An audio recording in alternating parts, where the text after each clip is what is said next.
योगी सरकार का जल्द ही मंत्रिमंडल विस्तार होने जा रहा है और हमारे साथ आज बातचीत करने के लिए मौजूद हैं भाजपा पार्टी के प्रवक्ता और राष्ट्रीय महासचिव इजहार अली खान। हम इससे बातचीत करेंगे कि आने वाले लोकसभा चुनाव को लेकर क्या तैयारियां हैं और मंत्रिमंडल का जो विस्तार होगा उसमें क्या भागीदारी रहेगी, क्या इस बार मंत्री पद मिल सकेगा ओपी राजभर को। इस तमाम बातों को लेकर हम चर्चा करेंगे। हमारे साथ बातचीत करने के लिए मौजूद है इजहार अली। पहले तो BTV न्यूज़ आपको धन्यवाद करता है बातचीत करने।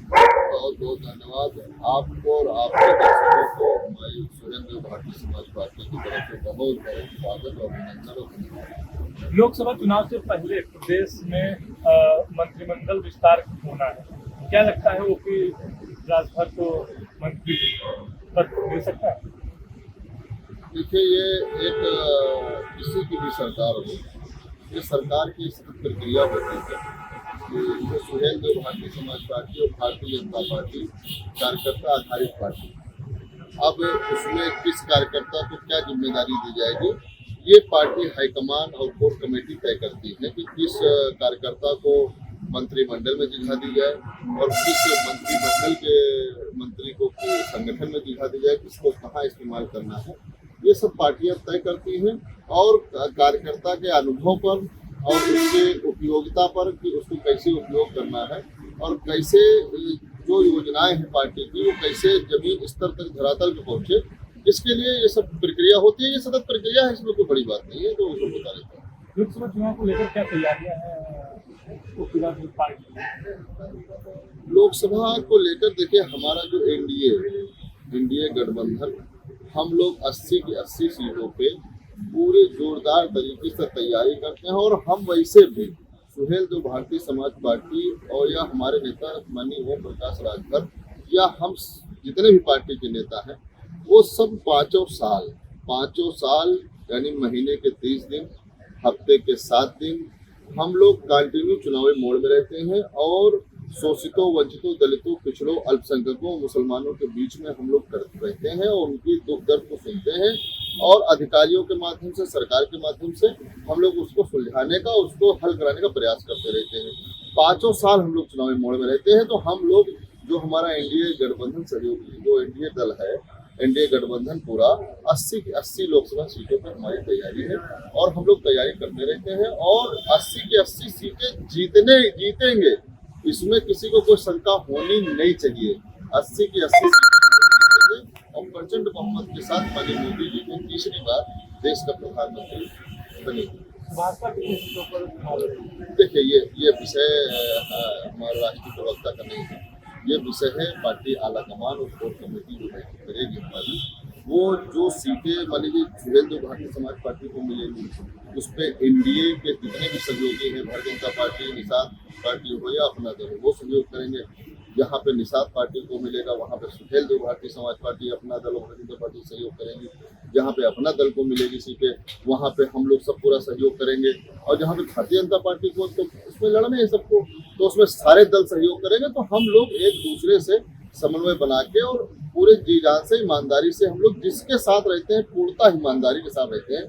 किसी को कोई ये नहीं कि कोई हम रहें इधर और मन उधर हो, ये सब कुछ नहीं, पूर्णतः ईमानदारी के साथ रहते हैं और उसको जिताने का काम करते हैं। और इसकी बानगी आपने 2022 में देखा कि समाजवादी पार्टी का उनके गढ़ में खाता नहीं खुला, इटावा, मैनपुरी, कासगंज, और हमारे पूर्वांचल में उन्होंने क्लीन स्वीप किया। हमारे साथ आने के बाद जब से समाजवादी पार्टी बनी है आज तक कभी पूर्वांचल इतनी भारी बहुमत से नहीं जीता है, लेकिन हमारे आने के बाद समाजवादी पार्टी पूरा क्लीन स्वीप किए। ये ताकत है सुहेलदेव भारतीय समाज पार्टी की और हमारे नेताओं के और हमारे सर्वमान नेता श्री ओम प्रकाश राजभर की। इंडिया गठबंधन में जो कांग्रेस सपा की लड़ाई चल रही है, क्या कहते हैं? हम इंडिया गठबंधन का कोई मतलब नहीं है। अब आप देख रहे हो कि अभी 3 बैठक किए बिहार में, पटना में, बेंगलुरु में, क्या नतीजा निकला। इतना सब लोग गए और लाखों रुपए खर्चा हुआ और रसमलाई चापे और सब बढ़िया मलाई चमचम, और नतीजा क्या निकला, सब अलग हुए जा रहे हैं। भाई वही अखिलेश यादव जी अभी इंडिया गठबंधन में उसकी वकालत करते थे और आज वही अखिलेश यादव जी कह रहे हैं कि कांग्रेस पार्टी भाजपा से मिली हुई, भाजपा कह रही है सपा मिली हुई है, कांग्रेस कह रही है कि सपा मिली हुई भाजपा से, तो पहले दोनों लोग ये तय कर लें कौन मिला हुआ है। अब देखें मध्य प्रदेश में कांग्रेस के खिलाफ तो प्रचार कर रहे हैं ना अखिलेश जी, तो जब कांग्रेस के खिलाफ हम वहाँ प्रचार कर रहे हो तो यही तो बताते होगे कि कांग्रेस बहुत भ्रष्ट पार्टी है, कांग्रेस बहुत लूटू पार्टी है, कांग्रेस बेकार है, यही तो आप मध्य प्रदेश की जनता को बताते होगे। तो यहाँ यूपी में फिर कैसे गठबंधन करोगे? अगर मध्य प्रदेश में कांग्रेस लूटू पार्टी है, भ्रष्टाचारी है और उनके नेता सही नहीं, तो फिर यूपी में कैसे सही हो जाएंगे? अब ये बात आप यहाँ फिर यूपी में कहोगे नहीं कांग्रेस बहुत अच्छी पार्टी है, ऐसा नहीं है। ये सम्मानित देश की जनता, प्रदेश की जनता बहुत अक्लमंद है और बहुत ये सब सारी चीजें वाच कर रही है। तो आप किसी को एक बार कह के फिर अपने पाले में कर लो। देखिए इतिहास गवाह है। अब आज अखिलेश जी को मिर्ची क्यों लगी, ये इतिहास गवाह है इस बात का कि जिसने कब्र खोदी है इसके लिए वो खुद उस कब्र में गिरा। 2022 के चुनाव में जो हाल समाजवादी पार्टी ने हमारे साथ किया कि हमको हमारी सीटें हमारे नेता और हमारे कार्यकर्ता न लड़वाकर अपने नेताओं को लड़वाया और हार गए। हमारे नेता और कार्यकर्ता लड़ते हम 17 सीटें मिली थी और 17 के 17 सीटें जीत गए, लेकिन जब उनके नेता और कार्यकर्ता लड़े तो वो हार गए। तो ये किस गठबंधन धर्म में लिखा है कि गठबंधन आप हमसे करोगे और नेता अपने लड़ाओगे, फिर हमारे नेता कार्यकर्ता समर्थक क्या करेंगे जो 20 साल 15 साल से काम कर रहे हैं? तो ऐसा नहीं है। अब वही हाल जब कांग्रेस ने उनके साथ किया तब देखिए कैसे चिल्ला उठे। अब पीड़ा हो रही है, काहे भैया पीड़ा हो रही है? हमारे साथ किए थे तब फिर वो पीड़ा कहाँ चली गई? तो पीड़ा हो रही ना उनको। अब देखिए कैसा दौड़ रहे, चिल्ला रहे। तो देखिए गठबंधन, अगर गठबंधन आप करते हैं तो गठबंधन धर्म ईमानदारी से निभाना चाहिए, ये हमारा मानना है। कई जनपदों का भ्रमण कर चुके हैं, क्या लगता है जनता का रुझान इस बार किस तरफ है?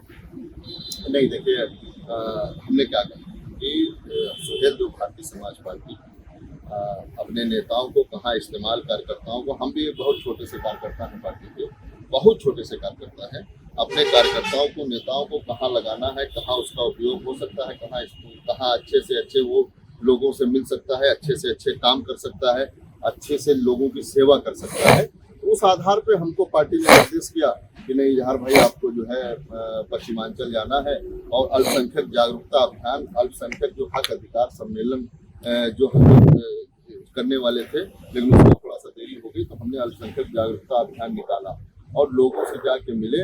आप यकीन नहीं मानेंगे कि पश्चिमांचल, मेरे वीडियोस देख लीजिए और सोशल मीडिया में भी पड़े हैं कि पश्चिमांचल के मुसलमानों ने और के साथ सर्व समाज के लोगों ने जो पार्टी की विचारधारा सहमत है, तहे दिल से बिल्कुल गले लगा के स्वागत किया, हमारी गाड़ियों के आगे फूल डाले और हम बता नहीं सकते इतनी मोहब्बतों से उन्होंने नवाजा है।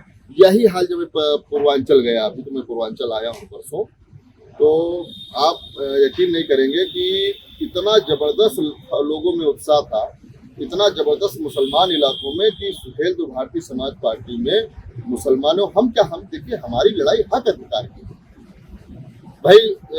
जब रंगनाथ मिश्रा जी की रिपोर्ट बन के उन्होंने दे दिया था, आज हो गए कितने साल, अखिलेश जी की गवर्नमेंट थी, अखिलेश जी मुख्यमंत्री थे, उससे पहले मायावती थी, उससे पहले फिर मुलायम सिंह जी थे। तो आखिर जब रंगनाथ मिश्रा जी ने अपनी रिपोर्ट दे दी थी कि उत्तर प्रदेश में दलितों, मुसलमानों की हालत दलितों से बदतर है, तो सत्तर कमेटी की सिफारिश लागू करने में क्या दिक्कत थी भाई? हम तो ये अखिलेश जी से आज पूछते हैं कि आप 5 साल पूर्ण मुख्यमंत्री पूर्ण बहुमत के साथ रहे, अगर मुसलमानों ने आपको, मान लीजिए 100% हम मानते हैं कि 20% इधर उधर सब कहीं हो जाता है, 80% जिसको जाता है उसको 100% माना जाता है। तो जब 80% मुसलमानों ने आपको वोट दिया था तो भैया कौन ऐसा मुस्लिम नेता आपके वहाँ था जो आपका हाथ रोके, कलम रोके पड़ा था कि नहीं सच्चर कमेटी की सिफारिश से लागू न करो? उस नेता का नाम बताओ भाई, क्यों नहीं लागू किया?